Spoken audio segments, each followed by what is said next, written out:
If you've set off to change your life or yourself in some way and you've come up against limitations like being totally blocked, totally walled off, paralyzed with fear, or you just don't seem to do it, then you have probably found out for yourself that the layer you want to go to change this whole thing is actually inside of yourself. It's actually in the subconscious. But what is the subconscious and what does this thing do?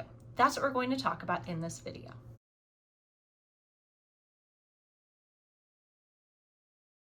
Hi, if you've never seen my face before, my name is Dr. Erienne Weine. I'm a cognitive psychologist and I teach you how to see into your subconscious. Let's talk about what this thing is. From our experience of it, one of the best ways to understand what the subconscious is it's basically all of your memories that aren't autobiographical. So an autobiographical memory is just what we think of as a normal memory. It's you in the first person experiencing your life, and you have a memory of that. This is how things looked. This is how things felt in my hand. This is how things smelled. She said this to what? It was your firsthand experience. That, our memories, is one of the things that is in our subconscious. So what then is in your mind, in your memory, other than your memories? Well, you also have a lot of information stored inside your mind about how to do things in this life. For example, if I said right now, I need you to cut an onion, what would you do? Well, I'm willing to bet you could probably do it, right? You could probably just go cut an onion right now. Maybe you actually, do you have an onion in your kitchen right now? Like you could just do this. And yes, do you have specific memories of it? Sure, but the point is you would just do this automatically. If you read on the recipe, cut onion, do you think to yourself intensely, oh, I hope I'm holding my fingers in the right position? No, your body just does it. Let's say you watch a video that's like, hey, a cool new way of cutting onions better. And you watch it and you're like into this and you're like, I'm gonna do this next time, and you like the video or whatever. Next time you go to cut an onion, what's probably going to happen? You're probably just going to cut it the way you always cut it. It actually takes so much conscious attention and effort to get yourself to do something differently because autopilot is so ingrained. That is your subconscious. Your subconscious is holding the programming, the step-by-step of just how to do things for your entire life. How to breathe, how to move when your boss is in the room, how to move when somebody that you like is around, how to do anything and everything that you just do. That is in your subconscious. It's actually a very vast place. And that isn't even the end of it. There's yet another layer.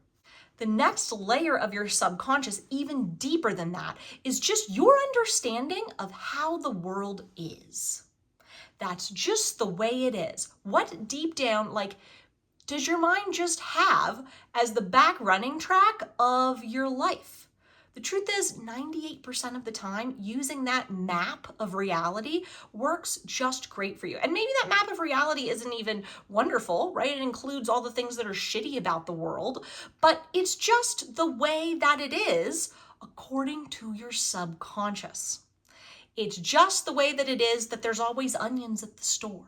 It's just the way that it is that cars drive on this side of the road and I always walk like this, and this is just, and then even deeper than that, in your subconscious is your own understanding of yourself. I'm good. I'm bad. I can do things. I can do anything that I try to do. I am so bad at things. I can't do anything. I can't do anything right. I trust myself. I do not trust myself. I am worthy of love. I am unworthy of love. I am safe. I am so unsafe. I'm okay. I'm not okay. I am loved. I'm not loved. I love myself. I don't love myself. All of those deep patterns that we access as beliefs, that is your subconscious. So your subconscious includes these layers, as we've talked about it. It includes the layer of all of your memories, your autobiographical memories. It includes the layer of your motor memory, or just how to do things in this world. It includes your map of how reality works, and it includes your identity, who you are. We don't actually intentionally use our subconscious the way that we use our consciousness. We consciously think about what we want to make for dinner. We unconsciously cut the onion the way we always cut it. We consciously say, I really need to compliment the person who made this meal to show them I appreciate them. We unconsciously just say it the way that we say things. Hey, I like that. That's just how you say it. That's just how you do it. We just do these things. It's the background operating system of your mind. So that is what your subconscious is.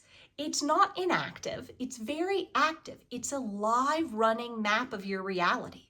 It's your live running identity that you use to operate in the world, that you actually function in that world using your basic motor skills of how to do everything, that then as you do these things from day to day, your mind makes autobiographical memories of and stores it back there. The subconscious is huge. It is a massive place. And that is why it's so easy to get lost in it when we decide we want to change. Think about it. When you want to change something, when you actually want to be different from that vast map that's running all of the time about how things just are, how well and easily does that go? If you're going to change yourself, you're going to change your life, it's not going to happen quickly. And the reason for that is that you have to work with your subconscious consciously. So if that is something that you are actually interested in and ready to do, I want to take you to the next step, and I want to help you understand when you're trying to change yourself, where in this vast realm of the subconscious is your limitation actually hanging out? Because only once you find it in there are you going to be able to work with it and help it to consciously change. And if that is something you're interested in, I want to invite you to come with me to the next video in this series where I'm going to help you locate your limitation in your subconscious. Thank you so much for joining me for this video. I really hope that this helped illuminate a very misty part of ourselves changing. I'm so happy to have you here, and come join me in the next video. I'll see you there. Bye.